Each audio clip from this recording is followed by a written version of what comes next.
항상 대한민국에 정확하고 빠른 소식을 알리기 위한 시스코크입니다. 구독과 좋아요는 영상 제작에 큰 힘이 됩니다.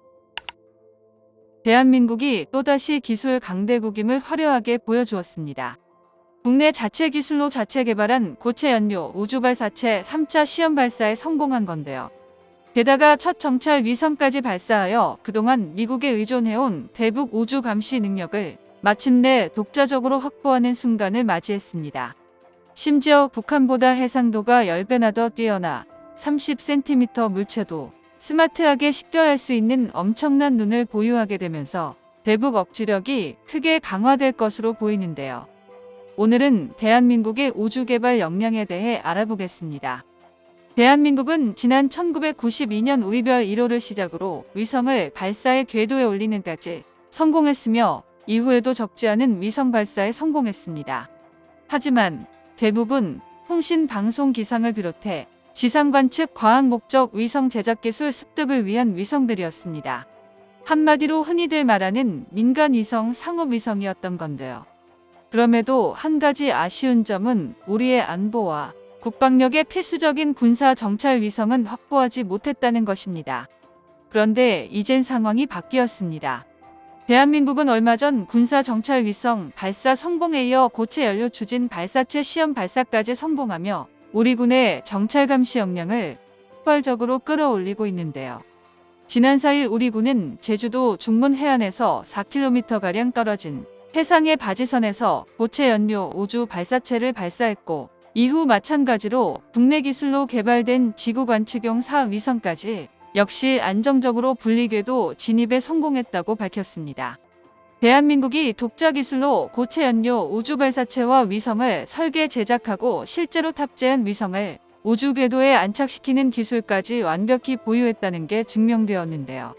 이제부터 대한민국은 자체적인 우주 개발 역량을 보유한 진정한 의미의 우주 강국에 진입하게 되었습니다. 국방과학연구소의 주도로 개발된 대한민국의 고체 연료 추진 우주 발사체는 일단 2단, 3단은 고체 연료를 사용하고 4단은 액체 연료를 사용하는데요.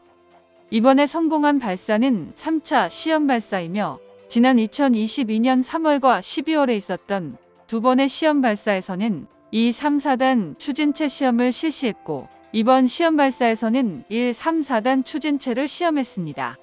이후 2025년으로 예정되어 있는 최종 시험 발사에서는 1단부터 4단의 추진체를 모두 완료하여 실제 군사적 목적의 정찰 위성까지 탑재하게 되는데요.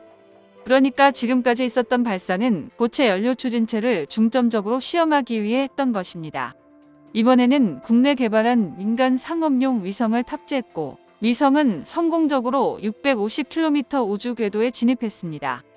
최근 미국 스페이스X의 팰컨9을 이용해 발사한 대한민국의 첫 번째 군사 정찰 위성도 4위성의 한 종류였는데요. 국방부에 따르면 우리 군의 정찰 위성 1호기를 탑재한 미 스페이스X의 발사체 팰컨9은 지난 2일 캘리포니아 소재 벤젠버그 기지에서 발사됐습니다. 군에 따르면 정찰 위성 1호기는 앞으로 4개월 동안의 운용 시험 평가를 거쳐 내년 상반기에 전력화될 것으로 전망됩니다. 정찰 위성 1호기는 고도 600km에서 지구를 도는 저궤도 위성으로 전자광학과 적외선 촬영 장비를 탑재하고 있으며 하루 수차례 특정 지점을 방문해 감시 임무를 수행할 수 있습니다. 촬영 영상의 해상도는 0.3m급으로 지상 30cm 크기의 물체를 식별할 수 있어 3m급으로 알려진 북한 정찰 위성에 비해 월등한 성능을 갖췄다는 분석인데요. 국방부에 따르면 해상도와 전자광학 적외선 동시 운용을 고려하면 우리 정찰 위성의 성능은 세계 5위로 평가되고 있습니다. 국방부는 2025년까지 4기의 정찰 위성을 더 쏘아 올려 총 5기를 확보할 계획으로 나머지 위성들도 모두 팰컨9에 탑재돼 발사될 것으로 보입니다. 적에도 위성을 올리는 데 필요한 팰컨9의 경우 재활용할 수 있어 발사 비용이 적게 들고 발사 성공률도 높기 때문입니다. 국방부에 따르면 2025년까지 확보하는 5개의 정찰 위성 중 1호기는 전자광학 및 적외선 장비를 탑재하지만 2호기부터는 고성능 영상 레이더 살을 탑재한다고 하는데요. 이에 따라 살을 탑재한 위성 4기는 전자파를 지상 목표물에 쏜 뒤 반사돼 돌아오는 신호 데이터를 합성해 영상을 만들며 날씨와 상관없이 북한 지역을 관측할 수 있게 될 전망입니다. 특히나 대한민국이 정찰 위성 5기를 모두 확보하면 북한의 특정 지점을 무려 2시간 단위로 본격적으로 감시할 수 있다는 설명입니다. 대북 킬체인의 눈에 해당하는 핵심 전력인 정찰 위성이 본격적으로 등장하면서 대북 감시 역량이 우주 공간까지 확장되는 등 대북 억지력이 크게 강화될 것으로 기대되는데요. 이렇게 첩군사 정찰 위성 발사가 성공적으로 마무리되면서 우리 자체 힘으로 북한 전력을 들여다볼 수 있는 감시망을 갖추었다는 평가가 여기저기서 쏟아지고 있습니다.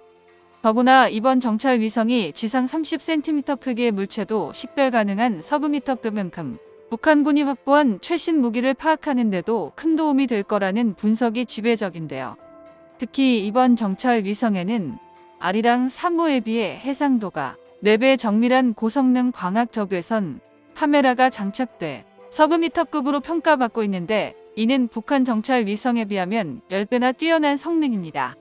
최근 들어 북한의 핵미사일 위협이 급속도로 보도하고 있는 가운데 군사 정찰 위성의 역할이 더욱더 중요해진 상황에서 우리가 관측하고 싶은 것들을 언제나 볼 수 있는 환경을 구축했다는 점에서 놀랄 일이 아닐 수 없는데요.